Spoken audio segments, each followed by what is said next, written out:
Hey guys, welcome to the Liberal Hive Mind, a channel solely focused on exposing the abundant hypocrisy of the left. Now, the previous video that I made that's very similar to this one, where Donald Trump essentially all but confirmed that he is in fact going to be running in 2024, the title of that video was It Just Got Real. Obviously, you guys loved that video, got almost 500,000 views. It did a lot better than I was expecting, but the reason that I'm mentioning it right now is because, well, it's getting real. Donald Trump once again essentially confirming that he's running for office.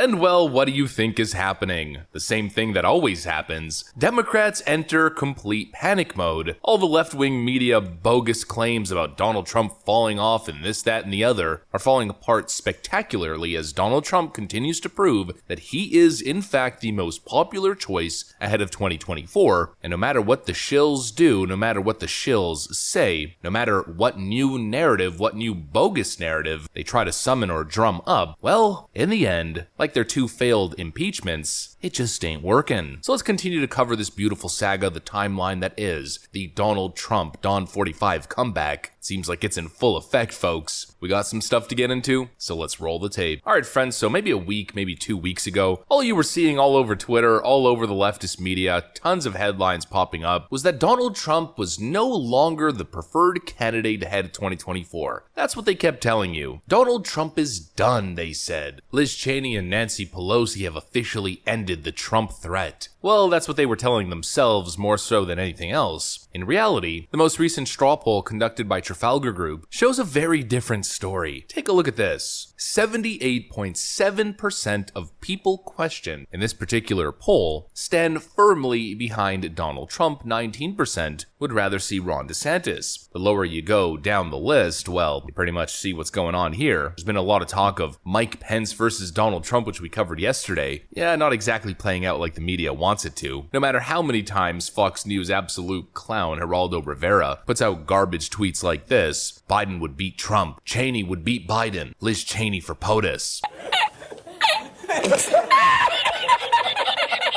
Yeah, not so sure about that one. And of course, continuing on that narrative that Liz Cheney would beat Biden, but Donald Trump could not beat Biden, once again, right back to Trafalgar Group data, a very recent poll shows that Donald Trump holds a very steady lead in a hypothetical 2024 matchup against Joe Biden. In fact, Donald Trump's lead continues to expand. He continues to get more powerful politically, especially in the general election sense. But Geraldo Rivera wants you to believe that Liz Cheney is a better option. Liz Cheney, who can't even come close to winning in her own state, who is going to get smoked beyond belief in Wyoming. Liz Cheney, who wouldn't even be able to get 1% of a primary vote, is somehow going to win a general election against Joe Biden. The same garbage that we see from Bernie Sanders. Oh, Bernie Sanders would beat Donald Trump handedly. Bernie Sanders can't even win a Democrat primary, but he's somehow supposed to beat Donald Trump. Give me a break. The copium media shills are coming out in full force. And of course, what do you think that means? Well, they're threatened. They're threatened by Donald Trump's increased or consistent popularity as their narratives and their candidates continue to crumble under the pressure of this Joe Biden presidency. The media is in panic mode. And this piece from Axios is exactly what I mean. Written by Jonathan Swan, a radical plan for Trump's second term. Former President Trump's top allies are preparing to radically reshape the federal government if he is reelected, purging potentially thousands of civil servants and filling career posts with loyalists to him and his America First ideology. People involved in discussions tell Axios the impact could go well beyond typical conservative targets such as Environmental Protection Agency and the Internal Revenue Service. Trump allies are working on plans that would potentially strip layers at the Justice Department, including the FBI, and reaching into National Security Intelligence and State Department and the Pentagon, sources close to the former president says. Jonathan Swan is writing this piece obviously pushing the same narrative, a threat to democracy. But what it really reads like is an article titled Top 10 Reasons to Vote for Donald Trump in 2024, to clean up the federal government, promote America First ideology, clean up the IRS, and of course, corrupt, Democrat-infested, Democrat-infected federal agencies like the FBI and the CIA, and of course the DOJ. Oh no, Donald Trump wants to drain the swamp. Don't vote for him, folks.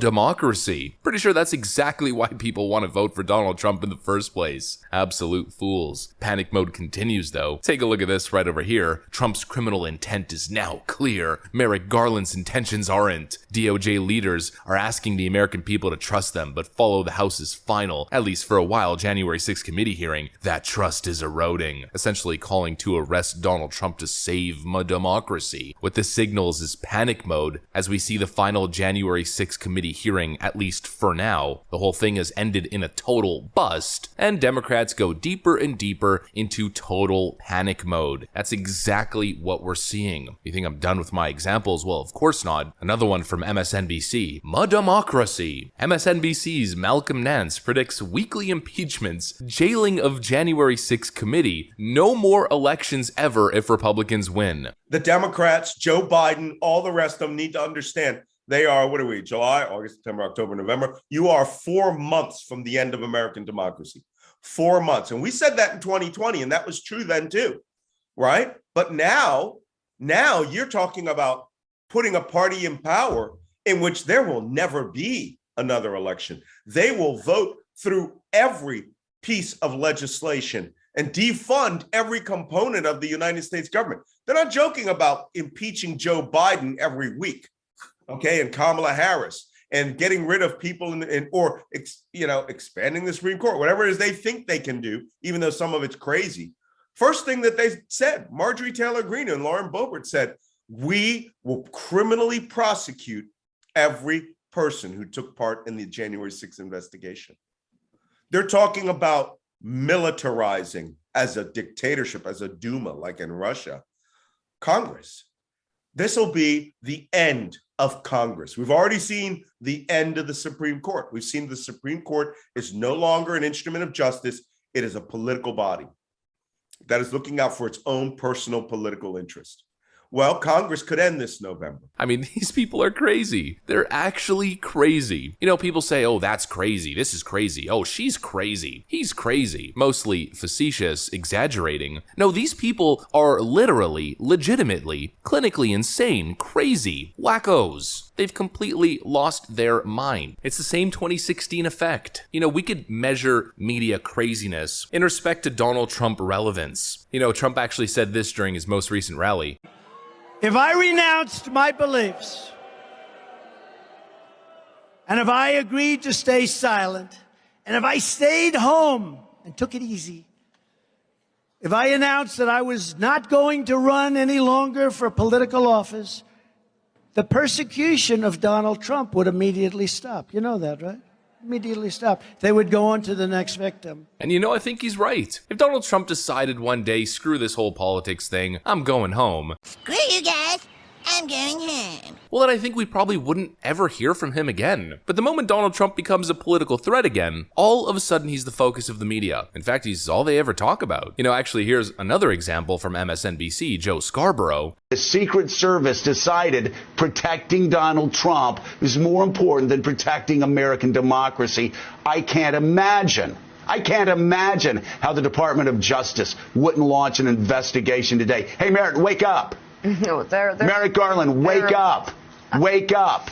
Hey, Merrick, wake up. I mean, they're openly calling for Merrick Garland to go after Donald Trump when they know there's no evidence. They're begging him. They're freaking out. It's not working. It's not working. The January 6th hoax is not working. And now they are on their knees begging for Merrick Garland to pursue criminal charges with no evidence of a crime. And they look absolutely desperate and pathetic. There's no other way to describe it. They know that 2022 is looking real grim and real bad. They know that Joe Biden is not up to the task, definitely won't be up to the task by the time it comes to campaign for his second term in office, will most likely be in the midst of a recession at the time, a Republican Congress for the second half of his term, ensuring that he is a complete lame duck. Democrats, of course, through the media are trying to replace Joe as hard as they possibly can. All of a sudden, have you noticed that the mainstream media is talking about Hunter Biden now being possibly charged with crimes? Hunter Biden, who's been a criminal for more than a decade, there's been evidence of crimes on multiple occasions, whether it's the Hertz rental car or the federal gun crime that he committed, not even counting the laptop or any of the overseas dealing or any of that stuff, a man who's committed crimes on multiple occasions and has never had to face the consequences of his actions, well, all of a sudden, we hear from the media that Hunter Biden is possibly going down on criminal charges. That's when you know the Democrats are clearly trying to get rid of this guy. And it all just shows one thing. They're desperate, they're scared, they know they're going to lose with Joe in 2024, they know Donald Trump's back, they know that he is better than ever, that he's frankly pissed and looking for revenge, and they also know that all of the fear-mongering and all the mud democracy garbage isn't convincing anyone. And so we are talking about peak panic mode, the highest level of desperation we have seen since after Donald Trump's 2016 miraculous upset victory that started all of this establishment media and Democrat hysteria in the first place. Well, folks, it's round 2, and hopefully 2024 is a repeat of 2016 history. It's looking like it might be. That's what I got for you guys, though. Thanks for watching, and I'll see you on the next one.